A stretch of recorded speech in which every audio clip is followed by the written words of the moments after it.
You tell me one athlete right now that's been dominating the game for 16 years straight without a loss. Tell me one.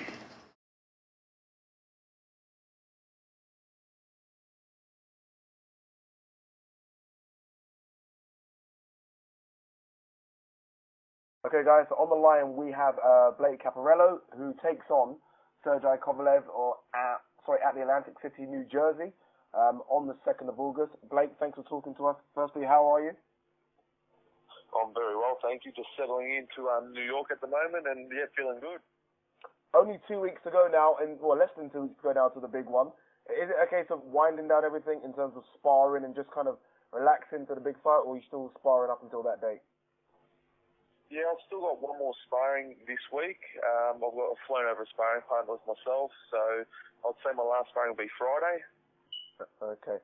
We've seen you, I've seen Twitter pictures that you put out. You've been sparring the likes of Sergey Kovalev, I think as well from Faris. You've had really good sparring for this.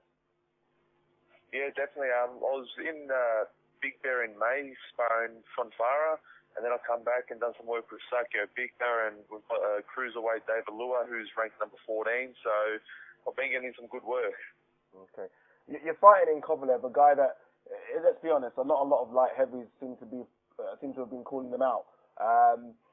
What is it in his style that makes you think? Obviously, don't give any clues away until the fight. But what is it in his style that makes you think you can be the man to take that O away? I think I've just got that style to frustrate some fighters, and without giving too much, I'm very confident. I chased the fight, my team, we pushed hard for the fight. So Kovalev, you have to respect him, but you can't fear his power.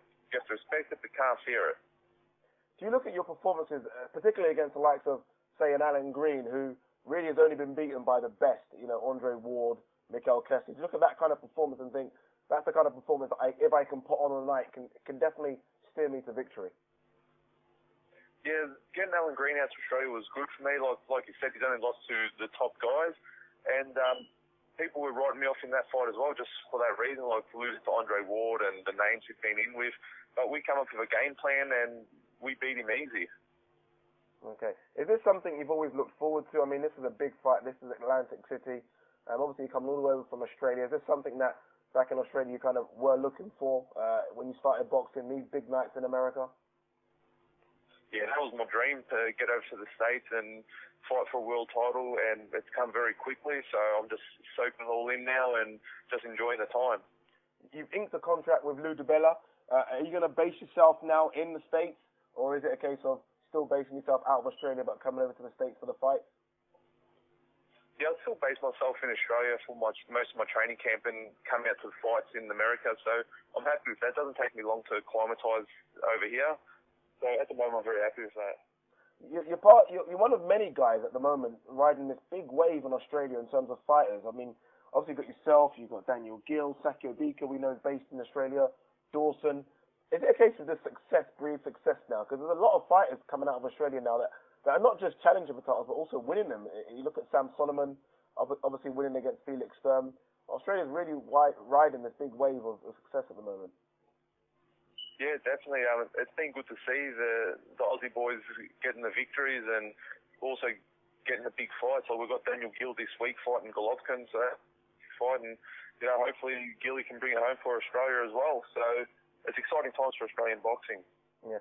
Take it back a few weeks if you can for us. When did you hear about the Kovalev in terms of it definitely being agreed? Was your name always one of the names that were kind of put up? Did you kind of hear yourself being reportedly linked with him, or was it just a surprise to you to get the fight? Yeah, no, we're pretty confident we're going to get the fight. I think they were talking about around 8-9 weeks ago, and we're very confident that we're going to get it. So we were already training, and yeah, the contract comes through, and it was awesome. Yeah, of course. I mean, obviously you're an underdog in the fight, which I guess doesn't really mean much if you look at the Fonfara. He said he sparred Fonfara.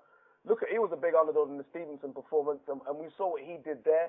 Do you look at that kind of performance and think, that regardless of the underdog tag, you still have a great chance yourself? You're unbeaten as well? Yeah, definitely. Look, I don't really take into that. Of course, Kovalev's going to be the red-hot favourite, but I'm confident in my ability. My team's confident. We've got the game plan. We've put in the hard work.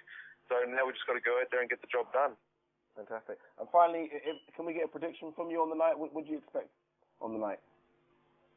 Of course, it's going to be a tough fight, but I'm going to get the victory. I don't do knockouts or points, but I'm going to fight. I'm going to fight hard for 12 rounds, and whatever happens, happens. But I'm going to get that victory.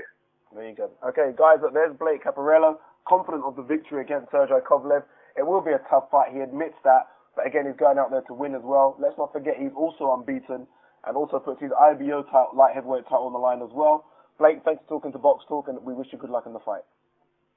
Thank you very much, and thanks for putting me on.